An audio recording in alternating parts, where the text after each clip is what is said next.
ፊልሙም ጀምረው ዮንግናም የተባለ ወጣት ስፖርት እየሰራ ነው። ዮንግናም ስራ የለውም።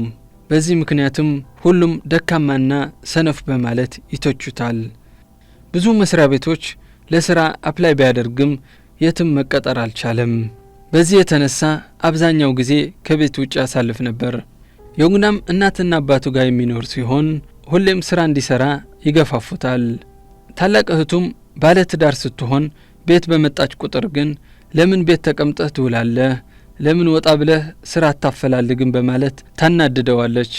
ዮንግናም ተራራና ከፍታ መውጣት በጣም ይወዳል። ከዚህ በስተቀር የሚችለው ነገር የለውም። ዮንግናም እህቱ ስላናደደችው ገፍትሮ ከክፍል እንድትወጣ ያደርጋታል።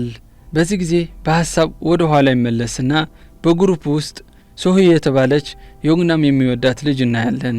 ዮንግናም ቢወዳትም ሊነግራት አልቻለም ነበር። ዛሬ የእናቱ ልደት ነው። የእናታቸው ልደት ለማክበር እህቱ አንድ ትልቅ ሆቴል ውስጥ ፕሮግራም አዘጋጅታለች። ዮንግናም መሄድ አልፈለገም ነበር። ስራ አጥ ሰው ማን ያዳምጠዋልና በግድ እነሱ ጋር እንዲሄድ ያደርጉታል። ፓርቲው ውስጥ እንደደረሰም ሁሉም ዮንግናምን ስለ ስራ ይጠይቁት ጀመር።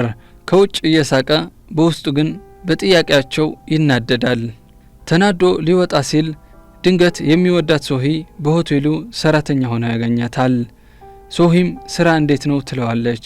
ዮንግናም በአንድ ካምፓኒ ማናጀር ነኝ ምናምን ብሎ ስራ እንዳለው አስመስሎ ይነግራታል። በፓርቲው ውስጥ ከዮንግናም ውጪ ሁሉም እየተዝናኑ ነው። የሆቴሉ ማናጀር ሰራተኞቹን ፓርቲው ይቆያል፣ እናንተ ቤታችሁ ሂዱ ይላቸዋል። እንደዚህ ያላቸው አውቆ ነበር። ሶሂን ስለሚወዳት ብቻዋን እንዲያገኛት ስለፈለገ ነበር። ሶሂ ግን እሱ ላይ ምንም አይነት ፍላጎት አታሳይም። ከዚህ በኋላ አንድ ትልቅ መኪና የሆነ ህንጻ አጠገብ መጥቶ ሲቆም እናያለን። ቦታው ላይ የነበሩ ጥበቃዎች በዚያ ቦታ ማቆም የተከለከለ መሆኑና መኪናው እንዲያቀሳቀስ ይነግሩታል። ንግግራቸው ሳይጨርሱ መኪናውን ይዞ የመጣ ሰውዬ ጋዙ ይለቀዋል። ሰውየው ፊቱ በበቀል የተሞላ መሆኑ ያስታውቅ ነበር። ጋዙ ቀስ በቀስ አካባቢው ወዳሉት ሰዎች መድረስ ይጀምራል። ጋዙ ያገኛቸው ሰዎች ሁሉም ቀስ በቀስ ተሰቃይተው እየሞቱ ነው። በጋዙ የተነሳ አንድ ሲሊንደር የጫነ መኪና ከሌላ መኪና ጋር ይጋጫል። ሲሊንደሩ ይፈነዳና አንዱ ሲሊንደር እነ ዮንግናም ወዳሉበት ሆቴል ውስጥ ይገባል። በዚህ ሁሉም ፈርተው ይሮጣሉ። ምን እንደተፈጠረ ሊገባቸው አልቻለም። ሲሊንደሩ እንዳይፈነዳ ሁሉም ከሆቴሉ ይወጣሉ። ሲያዩ ግን ውጭ የባሰ ሁኔታ እንዳለ ይመለከታሉ። ጭሱ ወደ እነሱ እየመጣ እንደሆነ ዮንግናም ያያል። ሁሉም ከጭሱ እየሸሹ ሲያዩ ሳይቆዩ ሁሉም ህንጻ ውስጥ ይገባሉ። የዮንግናም እህት ግን ቤት ለመሄድ መኪና ለማስነሳት ትሞክራለች። ዮንግናም ቶሎ እንድትወጣ ይነግራታል። እሷም ወጥታ ለመሮጥ ስትሞክር ጭሱ እሷ ጋር ይደርስና ትወድቃለች። ዮንግናም እህቱን አንስቶ ህንጻ ውስጥ ይዟት ይገባል። ትንሽ በቆየች ቁጥር የእህቱ ሁኔታ እየተበላሸ ይሄዳል። ዮንግናምና ሶሂ ወደ ውጭ በመስኮት ሲመለከቱ ጭሱ እንዳለ አካባቢው አካሎታል። ቀስ በቀስም እነሱ ጋር የመጣ መሆኑ ስላየ ሁሉም ወደ ጣራ እንዲወጡ ይነግራቸዋል። ላይ ከደረሱ በኋላም ሌላ ችግር ይፈጠራል። የጣሪያው በር ተቆልፎ ያገኙታል። ማናጀሩ ቁልፍ ታች እንደጣለው ይነግራቸዋል። በሩ ሰብረው ለመውጣት ቢሞክሩም እምቢ ይላቸዋል። በዚህ ጊዜ ሁሉም ቁልፍ ለማፈላለግ ታች ይወርዳሉ።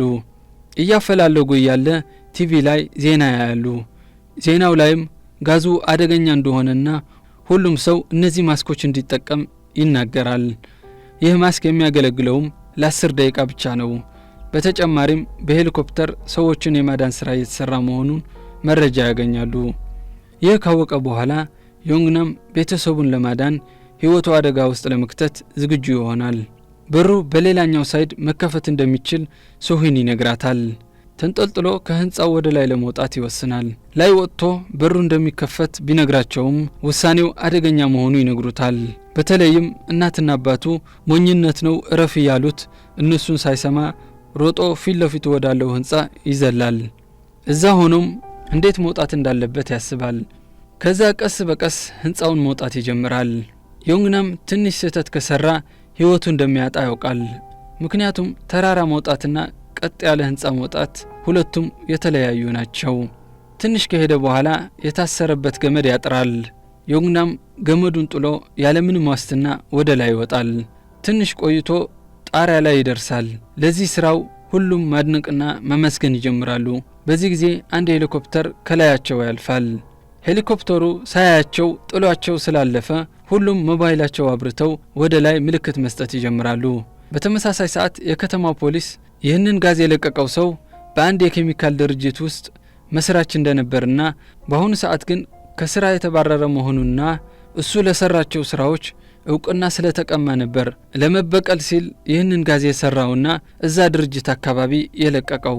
ጋዙ ትንሽ ሆኖም ሰፊ ቦታ ማካለል የሚችል አደገኛ ነበር። ሲጨንቃቸው ስፒከር ከፍተው እርዳታ መጠየቅ ይጀምራሉ።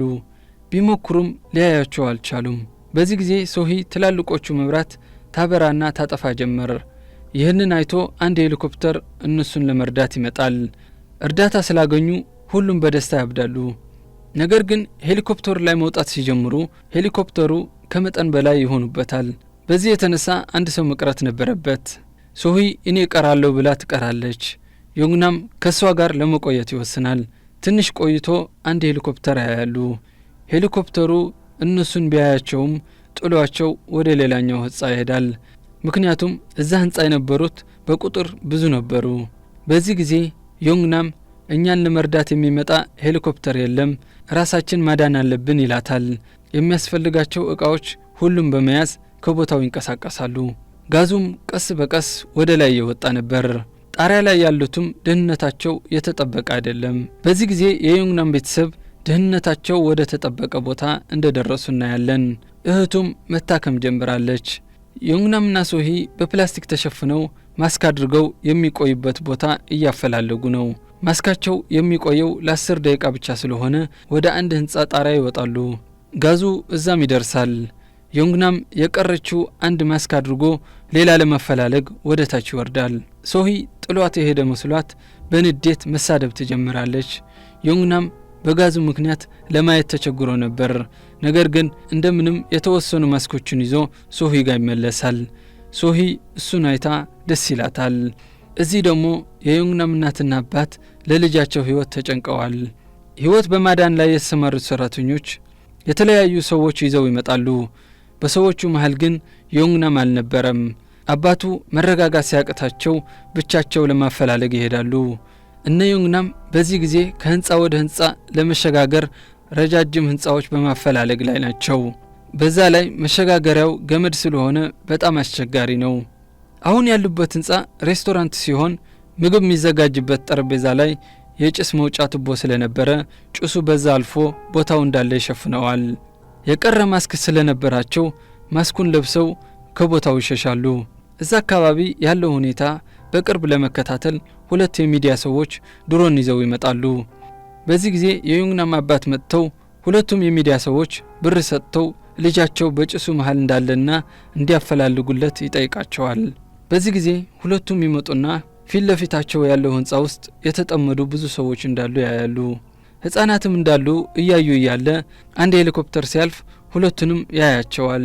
አሁን ሁለቱም ራሳቸውን ማዳን ይችሉ ነበር። ነገር ግን የተጠመዱት ህፃናትና ሰዎቹ አይታ ታለቅሳለች። ሰዎችን ማዳን ስለፈለጉ ሁለቱም ተኝተው ሰዎቹ ወዳሉበት የሚጠቁም ትልቅ አረው ይሰራሉ። እንዳሰቡትም ፓይለቱ ሰዎቹ ያሉበት ቦታ ያገኘዋል። ሄሊኮፕተሩ ሰዎቹን ይዞ ይወጣል። በጋዙ የተነሳ በየቦታው ፍንዳታ ይፈጠርና ጋዙ በኃይለኛ ፍጥነት አካባቢውን መሸፈን ይጀምራል። ስዊ ከሩቅ አንድ ረጅም ታወር ታያለች። እዛ ታወር ለመድረስ ግን ብዙ ህንጻዎች ተሻግረው መሄድ ይኖርባቸዋል። በመሃል ድሮን ከላያቸው ላይ ይመጣል።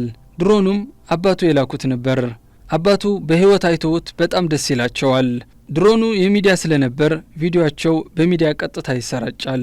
ሁሉም ቤተሰቡ በህይወት እንዳለ በቲቪ ስላዩት ደስ ይላቸዋል። አሁን ሁለቱም እንደምንም ረጅሙ ታወር ላይ መድረስ አለባቸው። በፍጥነት ቢሮጡም ጋዙ በኃይለኛ እየተስፋፋ ስለነበር እነሱ ጋር ሲደርስ በቲቪ እያያቸው ያሉት ሁሉ ለህይወታቸው መጸለይ ይጀምራሉ። ሁለቱም በተቻላቸው መጠን ብዙ ህንጻዎችን ተሻግረው ይሄዳሉ። ነገር ግን አሁን ካሉበት ህንጻና ታወሩ መሃል የሚሸጋገሩበት ህንጻ የለም። የሚሸጋገሩበት ህንጻ ከሌለ ደግሞ እዛ መድረስ አይችሉም። ሁለቱም ይህንን አይተው ተስፋ በመቁረጥ ተቃቅፈው ያለቅሳሉ። በዚህ ጊዜ አንድ ተአምር ይፈጠራል። ወዳሉበት ብዙ ድሮኖች ይመጣሉ። ቤታቸው ሆኖ በቲቪ ሲያዩቸው የነበሩት ሁሉም ድሮን ያላቸው እነሱን ለመርዳት ድሮናቸው ልከዋል። ድሮኖቹን አይቶ ዮንግናም ሐሳብ ይመጣለታል። ድሮኑ ቀጥሎ ካለው ህንጻ ገመድ እንዲያስርለት ይግባባሉ። ያሰበው ይሳካና ሁለቱም በገመድ እየሄዱ ያሉ መሃል መንገድ ላይ ይቆማሉ። ገመዱም እየላላ መውለቁ አይቀርም ነበር። በዚህ ጊዜ ሶሂ ገመዱን ራሷ ትቆርጥና ሁለቱም መውደቅ ይጀምራሉ። ድሮኑም ክብደታቸው መቋቋም ስላቃተው ወድቆ ይሰበራል። የዮንግናም ቤተሰብና ሌሎች ተመልካቾች ሲወድቁ አይተው ተስፋ ይቆርጣሉ። ያኔ በወደቁበት አካባቢ አንድ ሄሊኮፕተር እያለፈ ያለ ከነፍስ አድን ሰዎቹ አንዱ የርችት ብርሃን ነገር ይመለከታል። ቀረብ ብለው ሲያዩ ሁለቱም በህይወት ናቸው። ሁለቱም ሄሊኮፕተሩን አይተው ደስ ይላቸዋል። ሄሊኮፕተሩም ሁለቱንም ከቦታው ይዘው በመሄድ ህይወታቸው ይታደጋል። ቆይቶ ጭሱን ውሃ እንደሚያዳክመው መንግስት ያውቃል። ቢሆንም ከተማውን እንዳለ ውሃ መርጨት ግን አስቸጋሪ ነበር። ዮንግናም እንደመጣ ሁሉም በመምጣቱ ደስ ይላቸዋል። ዮንግናም ሁሉም በስራ አጥነቱ ይሳለቁበት ስለነበር በአቀባበላቸው ይገረማል። ቤተሰቡን አግኝቶ ከጨረሰ በኋላ ሶሂን ለማግኘት ይሄዳል። በዚህ ጊዜ ሶሂ እንደወደደችው ያውቃል። ስራ ባይኖረውም ቆንጆ ገርል ፍሬንድ አግኝቷል። ሁለቱም እያወሩ እያሉ ዝናብ መጣል ይጀምራል። በዝናቡ ምክንያትም ጭሱ እየጠፋ ይሄዳል። ፊልሙ ከተመቻችሁ ቪዲዮውን ላይክ አድርጋችሁ ኮሜንት ላይ ጻፉልኝ። ለጊዜያችሁ አመሰግናለሁ።